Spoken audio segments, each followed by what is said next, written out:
Welcome to the Making Black America series. I'm Dr. Kaye Whitehead. Our Black Visionary series is a collaboration between WEAA and MPT. I'm joined today by Dwight Pettit, one of the nation's top criminal defense attorneys. He has worked under President Richard Nixon's administration. He is also the author of Under Color of Law. Attorney Pettit, it's an honor and a privilege to speak with you today, sir. Thank you for having me, Dr. Kaye. My pleasure. Absolutely. Let's start at the beginning. What is it that made you decide to become a lawyer and to practice the type of law that you do?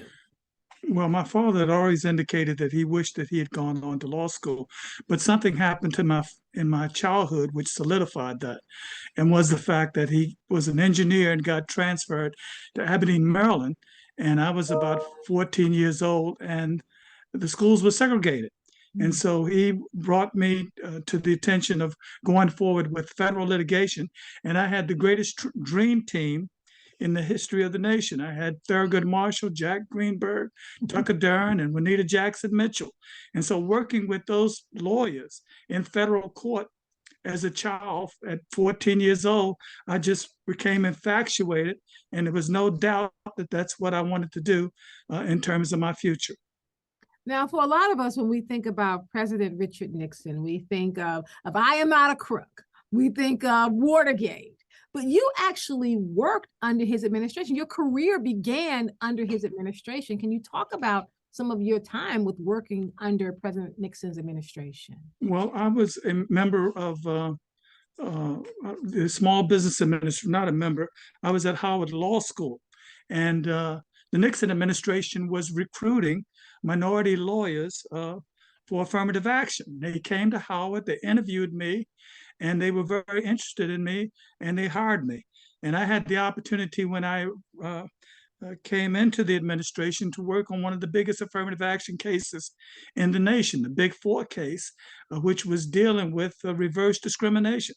So they started me off with a major national discrimination case, and that went to fruition. And from there, I went to be district director and district counsel for the Small Business Administration in Washington. I was previously in the Attorney General's office of the Small Business Administration, which was national, but they transferred me to DC district office as district counsel. And so I had the opportunity to involved with affirmative action, the lending of money, Black businesses. We created so many Black businesses in the District of Columbia. And so it was a tremendous opportunity.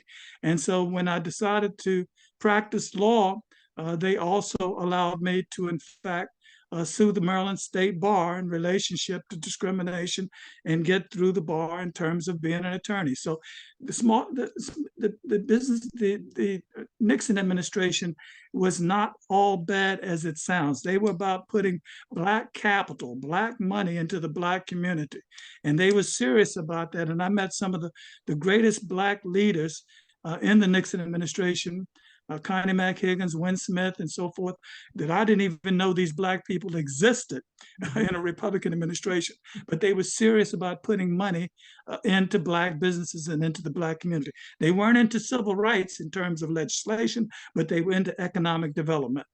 And so that was my second job. My first job had been with the National Archives, which is in the news now, but I was just a clerk there. But with the Nixon administration, I had the opportunity to really get involved in terms of affirmative action. I want to go back for a second to the legal dream team that you just mentioned, in terms of cutting your teeth with them and working with them on your case. When you look back now, did you realize at that moment, like, the significance of all of their legacies and how important it would be in years to come? Doctor, I had no idea that Thurgood Marshall was Thurgood Marshall and Jack Greenberg of the Legal Defense Fund was Jack Greenberg and Tucker Dern, but I did know Juanita Mitchell, who was one of the greatest female lawyers in this state's history. And she had pulled this team together to litigate in federal court after Brown versus Board of Education. And so watching those people work, and their input to me was, Mr. Pettit or Dwight, go to school in Baltimore City while we're waiting the litigation and work hard and get your grades up so when we go to trial, you will be able to represent the Black community nationally. Wow, okay. Well, so now when you look back after you came through the trial, were you able to continue to have a relationship? I mean, Thurgood Marshall went on to be, right, Thurgood Marshall of the Supreme Court, and here you are going on to law school. Were you able to continue that relationship with him, or even No, with? I wasn't able to continue relationship with him, but I was able to continue the relationship with a very powerful man who was very close to Thurgood, and that was Mr. Mitchell, Clarence Mitchell Jr., who was at that time was considered the 101st senator of the United States because of his movement in terms of the civil rights movement. And my law partner was Michael Mitchell. And so I had the exposure of speaking with Mr. Mitchell and Juanita Mitchell continuously, although I didn't have the opportunity to ever thank Mr. Marshall for what he had done for me. In fact, there's an exhibit, as I understand it, in the United States courthouse in the Southern District of the Northern District of Maryland. In terms of my papers and all that were filed, I gave it to him years ago. I understand the exhibit was made of Thurgood Marshall and all the work that they did with Juanita Jackson Mitchell and Tucker Dern and Jack Greenberg, that is on display there. And I'm very proud to have heard that, even though I've never seen it.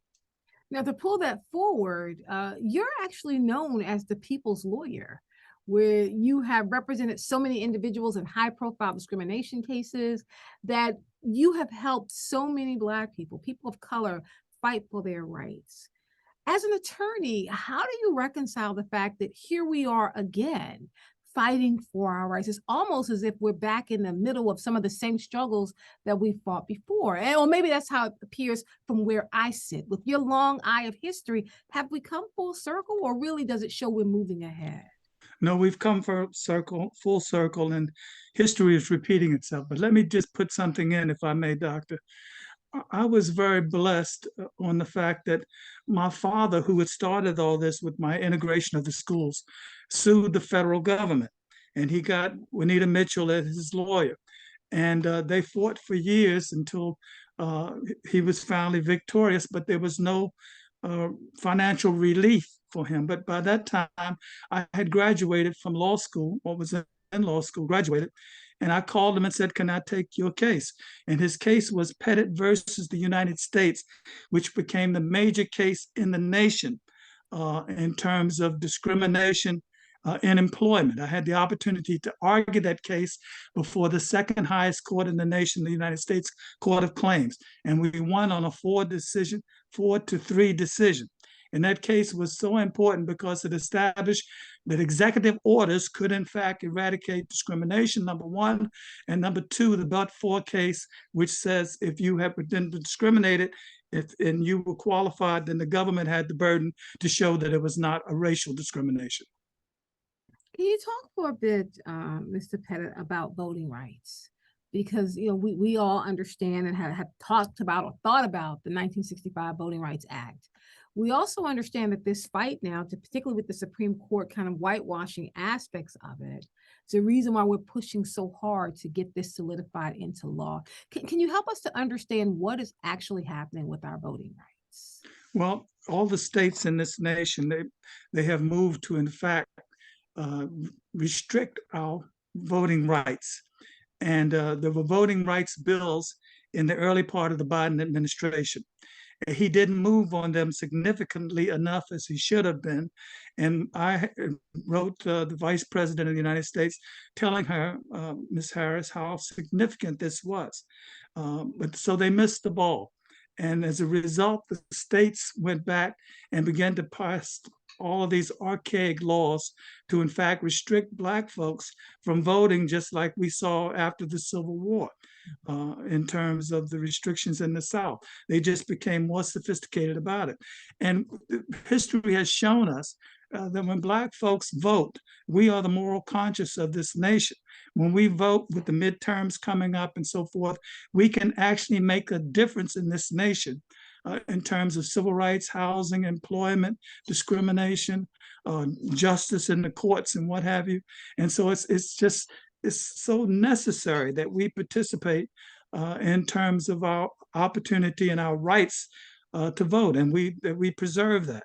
And so that's what this nation is involved in right now. The struggle in the states' rights argument, which was the same arguments in terms of the civil rights movement before the Civil War or after the Civil War. It's the same argument to defranchise us from voting so that the balance of power remains with white folks rather than the distribution of power with the Black communities. And so this is a war that we have to win, because not only are our lives infected, but the democracy, as President Biden said last week, is at stake. And so we have to come out on the midterms so that we can control the Senate, the United States Senate, which is very, very close in terms of proximity, Republicans and Democrats. And we have to come out so we can hold the Congress in terms of the House of Representatives. So I cannot overstress how important the opportunity and the rights of voting are. And I pushed the president's administration to such an extent to make this a major, major issue, which it finally seems that they are beginning to recognize the trouble that this nation is in if it does not, in fact, move ahead with the voting rights of all people. Now, Mr. Pettit, I want to ask you just, as we come to this point and what we're watching with the United States Supreme Court, and I know they're on break, they come back, next month, actually. And at that time, Sister Justice Ketanji Brown Jackson will be robing up with them, which we're all excited about.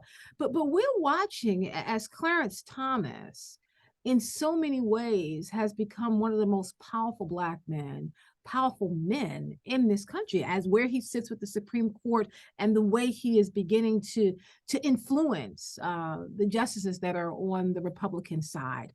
Can you talk about Clarence Thomas and maybe give us some insight into how we got here? Like, did he just wait everybody out in terms of getting to this position? Well, what's happening with the Supreme Court under Clarence Thomas? Well, Dr. Kaye, what happened is we fumbled the ball in the administration of Obama, when we did not get the appointments that we should have gotten, one of them being Garland, who is now the Attorney General.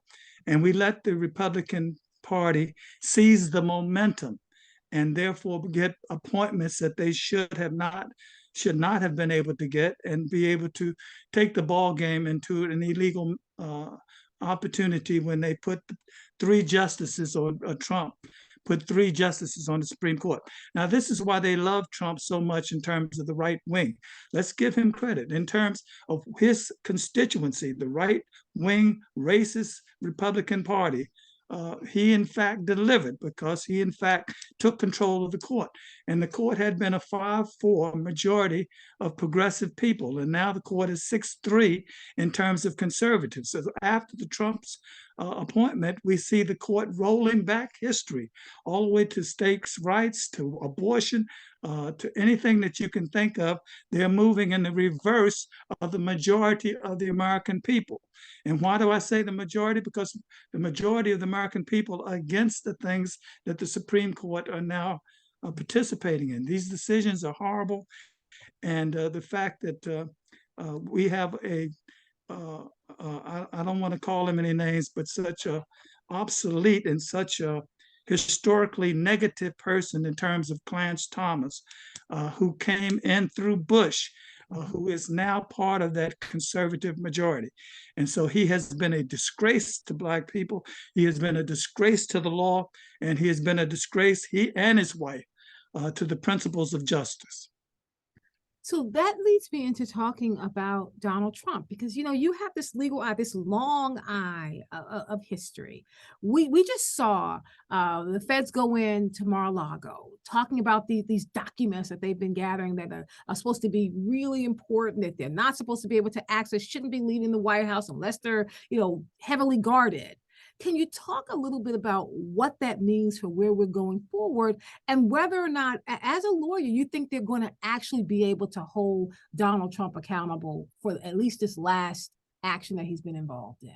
I think they're going to have to. I think they're going to have to, in fact, indict him to maintain the credibility of law in this nation. What he has done, and one of the main questions, Doctor, that nobody wants to ask, they keep talking about him having the documents at Mar-a-Lago, but nobody really wants to ask, why did he take the documents in the first place? My argument is he took these documents to have a bartering type of situation in terms of his own indictments. He knew the criminal actions were coming. And so I think he took these documents in order not only to be able to continue insurrection context, but to be able to bargain with other nations, where he got monies from Sudan and so forth, where he got monies in terms of the Middle East, where he was able to negotiate with the Russian premier and what have you, and able to, in fact, have a separate line for his own personal benefit. I think he wanted to maintain that. And his strategy was, let me take these documents, hold them as ransom because they're top secret, use them for bartering when I need them, and at the same time, use them to protect myself if they try to indict me as a sitting or ex-president, that I would have these documents to bargain with and therefore hold the nation in hostage. And that I just think is his absolute game plan, as illegal and hostile as it is to the United States of America. January 6th, we are coming up. At this point, we know they're supposed to be delivering one final blow, the January 6th committee.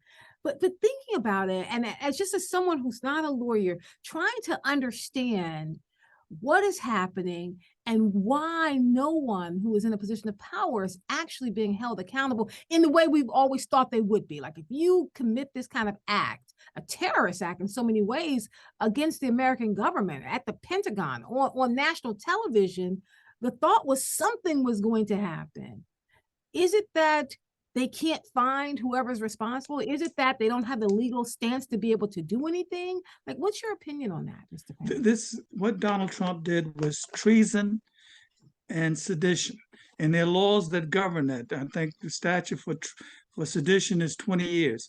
I think that the Biden administration understands the political powers of Trump right now, in terms of the people that support him, that they are in fact a very dangerous group of people. And I think they are trying to see if they can avoid the context of a civil war by, in fact, doing for him legally, which will be justified for the American people. They don't want to make him a martyr to, in fact, bring the government down in terms of the right wing, which it seems to be prepared to do, and he seems to be participating in. And so this is a horrible situation that this nation is in. And the January 6th showed how dangerous this can be because of how close that came to be a successful insurrection. And so, I think that Biden and the Justice Department are in fact playing this with a kid gloves. We have prosecution going in New York. We have prosecutions going in Georgia. We have prosecutions going in DC. And we have the Congressional Committee in terms of January 6th, which I think is going to recommend prosecution by the Justice Department. So they're building a web, they're building a net so that they will have the public support to say, hey, we've done everything and we have the paperwork. They just issued 40 subpoenas this week, day before yesterday. And they're trying to get all the paperwork together so that the right wing, when the right wing tries to rile up the American people, they can say, hey, we did our homework and here is the evidence. And as a matter of law, he's guilty and he should be indicted. He should go to jail. Let me ask you, I've always heard that democracy is fragile and that we have that democracy is fragile, that we have to massage it, we have to work on it, we have to strengthen it, and it's an ongoing process. Can you talk about just democracy and what that means and why we have to fight for it? Well, democracy is the right of the people to govern themselves. And from the founding of this nation, that was the intent of our forefathers, to, in fact, in terms of the Bill of Rights and the Constitution, to, in fact, put that as a matter of law. The rule of law is the basis of the Constitutional that this nation was founded upon. And it is so important because what the totalitarian governments are trying to do across this nation, which Donald Trump was trying to support and trying to be a part of, they're trying to, in fact, preach to the world that democracy and the people making the decision is not a workable government, that you have to have strong leaders who, in fact, take over the will of the people and make the decisions for the people. We don't believe in that in this nation, and this nation has survived for 200 or 300 years under the aspect and the promise of each people, each person will have the opportunity to vote and participate in its own government, as Abraham Lincoln said in the Gettysburg Address. And so we have a major, major history to defend as the rest of the world, particularly China and Russia and certain other nations in terms of the Middle East and what have you, move toward totalitarianism. And that's what Trump was trying to do. If you look at his history, everything was about making this government into a totalitarian state and controlling the people rather than the people controlling the government. So then, Mr. Pettit, then the question that kind of hangs out here, where do Black people fit into this? Because I know that I think about Black Lives Matter, I think about the civil rights movement, I think about the work we do, as you said, as the moral conscience of this country, that it feels sometimes like we're fighting to see ourselves within these documents. But can you talk a little bit about our history and where we fit into this? Well, Doc, we have been, in my opinion, we have been the savior of this nation, not just the conscious, but the savior of this nation. You know, the North may not even have won the Civil War if it hadn't been for Lincoln saying, hey, we're going to bring in Black troops and allow Black troops to fight for their freedoms.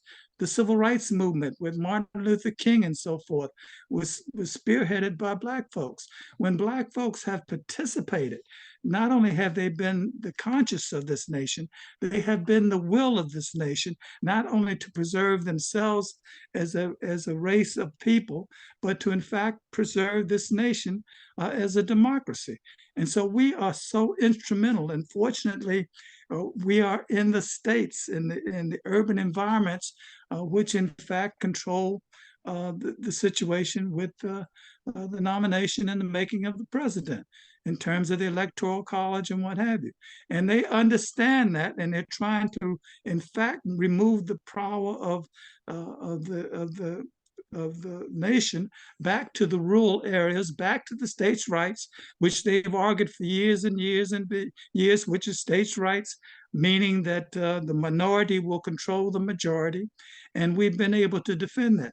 But the main key of being able to defend that is Black folks have awakened and been awoke, or using the word that's used, they woke, became woke during periods of time, which allowed them to be the balance of power in terms of struggles for the Congress, for the Senate, for the House of Representatives, and for the residents, for the presidency. We fell asleep and went to sleep at the wheel in terms of Trump and in terms of that presidential race, which allowed Hillary, for whatever reasons, to be defeated by a madman Trump.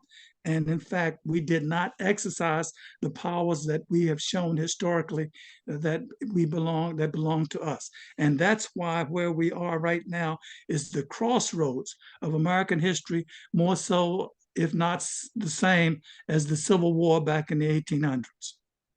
So for young people out here who are, starting off in college, who are coming into their senior year, the advice that was given to you years ago, we need you to go to school in Baltimore City, keep your grades up so you can speak for Black folks. What advice would you give to college students today? African-American, Hispanic, students of color right now in college. What would you tell them to study, to focus on, so they can be ready when they graduate?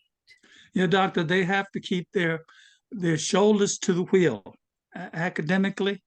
They have to, in fact, understand the peril that we're in. They have to understand that they have to stay in school. Not that everybody has to go to college, but you have to stay in school to have some economic play in this nation in terms of your economic opportunities in terms of your life. We've got to understand that we have the power, we have the wherewithal, we have the population. We just have to make sure that our young people understand the messages that are going out with this nation and why the right wing. You got to remember, Doc, all this came about when the population shifted and Black folk became, or people of color became, the majority population. All of a sudden, white folks who've been harboring these feelings for years understood that they were not the majority population anymore. So what did they need to do? They needed to change the system. And we as Black folk, and particularly young Black folk, need to understand that their education is a way to get involved in this decision, in the decision-making powers of this nation, and a way to preserve themselves and the democracy, and therefore their education, their economic development, and everything that goes with that is of the utmost importance for the saving of this nation. And so my last question for you, Dwight Pettit, one of the nation's top criminal defense attorneys, that if we were to go, I don't know, say 60 years into the future, and you have young people who are studying your work, reading your papers, what do you want them to say about you in terms of your legacy? Well, Mrs. Mitchell made a saying that I've always referred back to, and that's a freedom fighter. I got an award from the NAACP that sits upon my wall and says, "A. Dwight Pettit is a freedom fighter." And I used to admire her so much because she, not only was she my lawyer along with Thurgood Marshall, but she always, when she'd see me, she said, "Young man, you're going to be a freedom fighter. You are a freedom fighter." And she lived by that. And I want people, if people talk about me 60 years from now, I was a freedom fighter. I love that. Dwight Pettit, for our Making Black America series, one of the nation's top criminal defense attorneys. He worked under the President Richard Nixon's administration. That's where it was his second job, he said. He's also the author of Under Color of Law. Mr. Pettit, thank you so much for your time. It was an honor to speak with you today. And the only thing I would add is I also worked diligently in the Carter administration, Jimmy Carter. Thank you for adding that. Thank you, Doctor. This is Dr. Kaye Whitehead for Today with Dr. K, WEAA, and the Making Black America series, a collaboration between WEAA and MPT.